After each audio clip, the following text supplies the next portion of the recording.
Assalamualaikum positive people, kembali lagi bersama Aksa dalam Aksa Nation. Nah, kali ini kita mau cerita-cerita pengalaman gitu kan ya.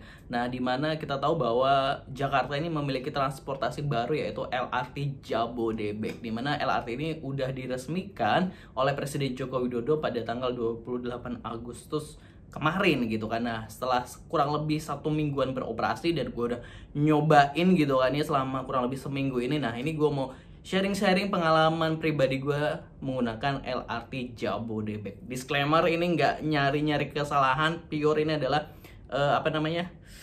cerita pengalaman pribadi aja gitu kan ya. Mudah-mudahan kalau ada kekurangan-kekurangan dikit atau kritikan dikit ya bisa di benerin gitu kan. Ya ini adalah cerita pengalaman pribadi aja gitu. Lalu gimana sih cerita gue sebenarnya, pengalaman gue atau kesan gue naik LRT karya anak bangsa ini? Kita simak bersama-sama, jangan lupa di subscribe terlebih dahulu. Pertama ini terkait dengan stasiun LRT Jabodebek.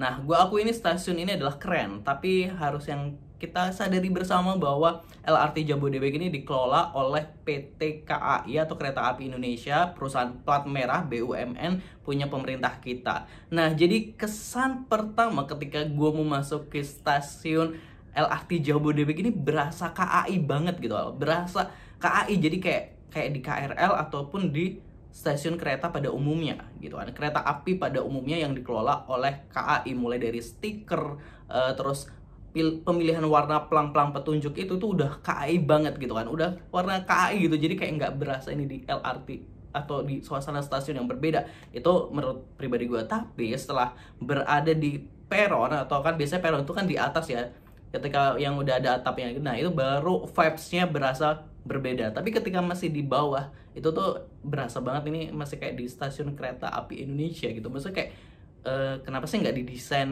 misalnya, oh ini tesnya atau vibes-nya LRT Jabodebek gitu loh.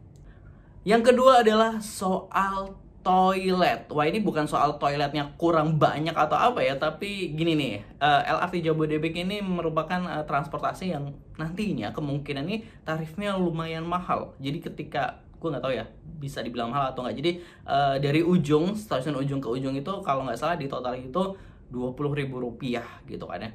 Rp20.000. Kalau 1 kilometer pertama itu 5.000 itu, tapi ini belum final, ini pokoknya masih digodok, kayaknya masih digodok. Jadi ya intinya kereta ini mungkin tarifnya berbeda misalnya dengan KRL. Nah, ini soal toilet, di mana di selama gue menggunakan LRT Jabodebek, gue nggak menemukan ada di toilet itu ada fasilitas alkohol yang biasa buat ngelap toilet gitu loh, untuk mengelap toilet saat kita menggunakan. Nah, jadi kan kalau di MRT Jakarta atau pengguna MRT Jakarta pasti tahu ketika kita menggunakan toilet Jakarta tuh di dinding itu ada gel, yang kayak alkohol gitu, gel. Jadi kita bisa menggunakan tisu lalu kita mengusapkan gel itu ke toilet sebelum kita gunakan. Jadi bisa membunuh bakteri-bakteri di situ. Nah, kan MRT kan tarifnya juga lumayan kan ya, lumayan. Jadi dia memberikan fasilitas kebersihan seperti itu, higienitas di toilet. Nah, mudah-mudahan LRT Jabodebek juga nanti ada ya pastinya.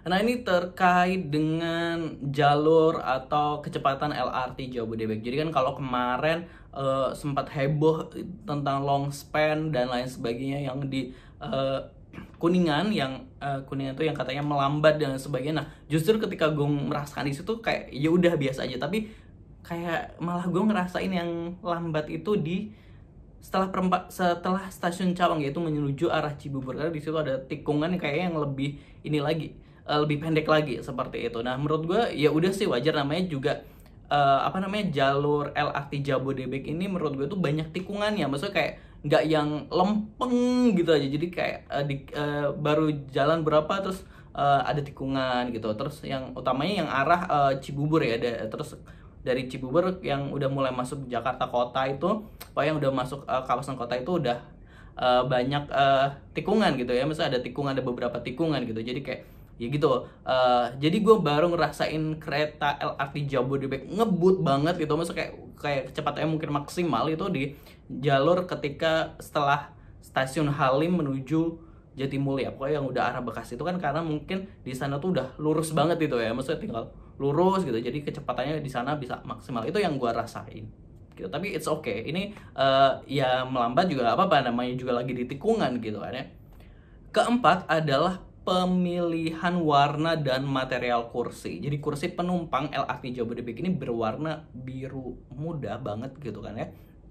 Terus material yang digunakan itu kayak kursi ini emang agak empuk tapi kayak menggunakan kain. Nah justru ini adalah jadi PR gitu ya. Bukan gue gak suka warnanya gitu ya, bukan gue gak suka warnanya, tapi ini jadi PR adalah ketika kotor ini nih akan sulit dibersihkan gitu kan. Dan apalagi saat uji coba sekarang ini gitu kan, saat banyak masyarakat yang antusias membawa anaknya dan lain sebagainya. Nah terus biasanya tuh anak-anak kecil itu sepatunya tuh naik sampai ke kursi gitu kan. Jadi kayak mereka ngelihat jendela terus sepatunya tuh naik di kursi, dan itu membuat kotor kursi dari LRT Jabodebek, dan itu sulit dibersihkan juga karena itu kan dari kain gitu kan. Nah sebenarnya warna ini juga sudah digunakan biru muda ini oleh MRT Jakarta, tapi material yang digunakan di MRT Jakarta itu adalah plastik. Jadi misalnya kalau kotor kan bisa tinggal dilap gitu.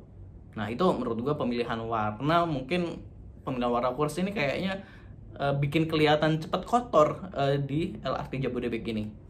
Nah ini nih yang kelima, ini yang paling gue suka. Jadi LRT Jabodebek karya anak bangsa ini udah terintegrasi dari lahir. Yap gitu kan ya. Kalau transportasi di Jakarta tuh sebelumnya tuh kayak jalan sendiri-sendiri. Ini punya BUMN, ini punya BUMD, kayak nggak mau saling terintegrasi gitu ya. Baru tahun 2018-an integrasi itu mulai digalakkan. Nah si LRT Jabodebek ini udah terintegrasi semuanya, ini banyak banget tempat-tempat integrasinya tuh, kayak udah langsung dengan halte Transjakarta, kayak misalnya di Cawang Cikoko itu dengan halte Transjakarta, terus di stasiun Cawang itu juga langsung dengan halte Transjakarta, terus di stasiun Pancoran juga halte Transjakarta, terus yang di Kuningan di Rasuna Said itu bawahnya udah halte Transjakarta, terus dengan terminal Kampung Rambutan, terus dengan stasiun kereta cepat Halim gitu kan ya. Meskipun belum dibuka ya yang kereta cepat Halim itu, nunggu semuanya beres semua itu baru dibuka. Terus terintegrasi dengan mall juga yang di Bekasi Barat itu kan gue baru nyoba aja, itu juga langsung terkoneksi dengan mall Revo Mall. Wah ini keren banget menurut gue, ini integrasi mantap banget gitu. Jadi penumpang itu lebih mudah untuk saling berpindah. Ini kayak di negara-negara maju gitu ya, saling terintegrasi. Mantap. Nah itu tadi Positive People, cerita pengalaman pribadi gue setelah kurang lebih hampir 2 mingguan, semingguan lebih menggunakan LRT Jabodebek. Nah ini sekarang tarifnya masih Rp5.000, tarif diskon jauh dekat sampai akhir September. Nanti tarif normalnya baru ditentukan mungkin September, Oktober sampai seterusnya gitu. Jadi buat teman-teman yang mau uji coba, mau nyobain LRT Jabodebek karya anak bangsa, yang keretanya karya anak bangsa, terus yang bangun station jalurnya itu adalah anak bangsa semua, boleh banget langsung dicoba-coba, jangan sampai ketinggalan. Oke, terima kasih, jangan lupa subscribe karena dunia harus tahu baiknya kota kita. Wassalamualaikum.